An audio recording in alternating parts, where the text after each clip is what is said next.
you. What kind of Bible do you have?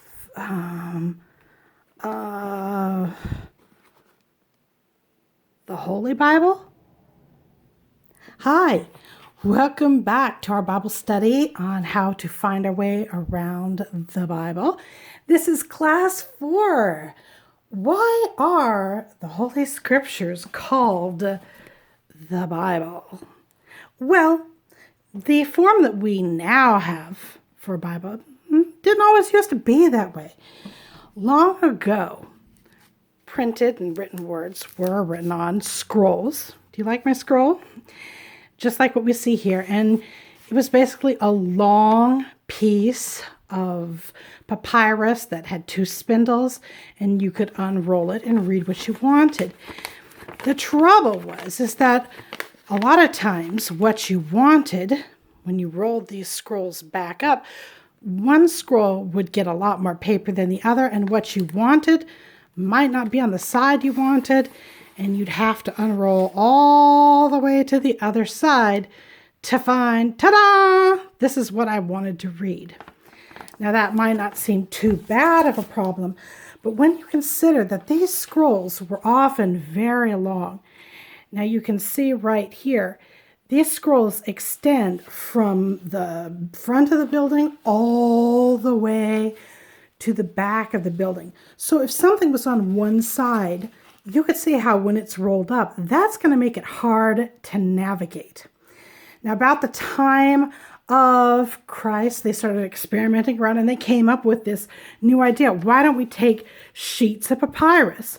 We'll stack them one on top of each other. We'll sew it down the middle. We'll fold it in half. And that would produce what they was called a codex. That's basically what we still are using today. Now check this out right here. This is my composition book, and it's basically just a codex. See, sheets, long sheets of paper. They're stitched right on down the middle and folded in half to create a book. And for a long time, scrolls and codexes existed together quite peacefully. You'd had codex there, and he'd be like, well, no, if it isn't my favorite grandson and my boy, how are you guys doing? Hey, Dad, wait a minute. Is that a scroll you're lugging around?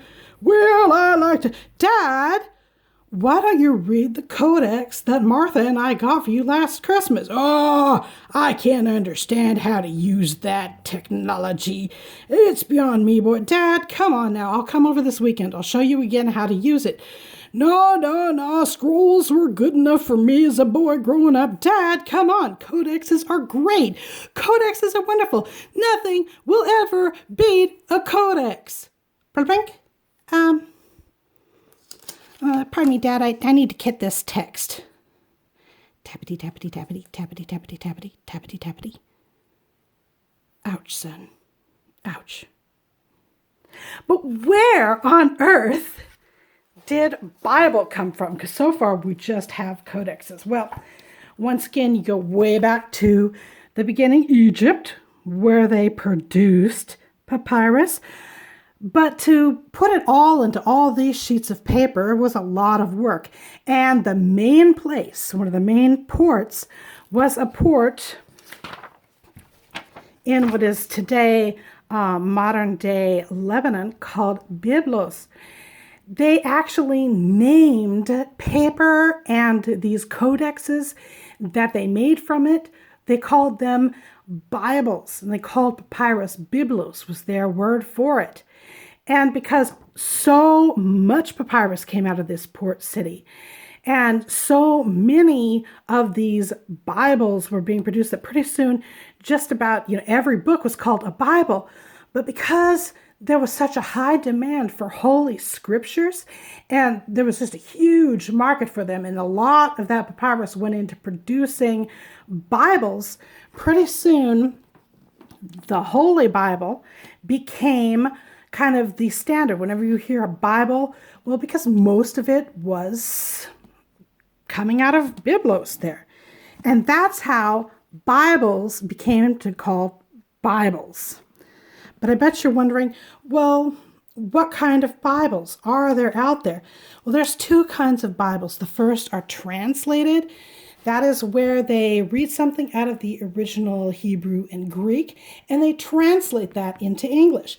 And they've been doing that. You could have King James Bibles, which were translated during the time of King James, which is why they're speaking thee and thou. That was the street language of the time. Jesus didn't say thee. Jesus didn't say thou. That is the way that the people that were just average, ordinary people at the time of King James talked.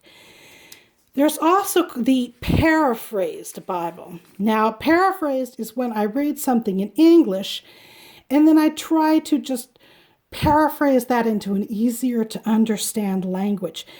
This may mean that you get wrong information, or it may mean that subtle information, such as diatheke and syntheke, you're not going to get those.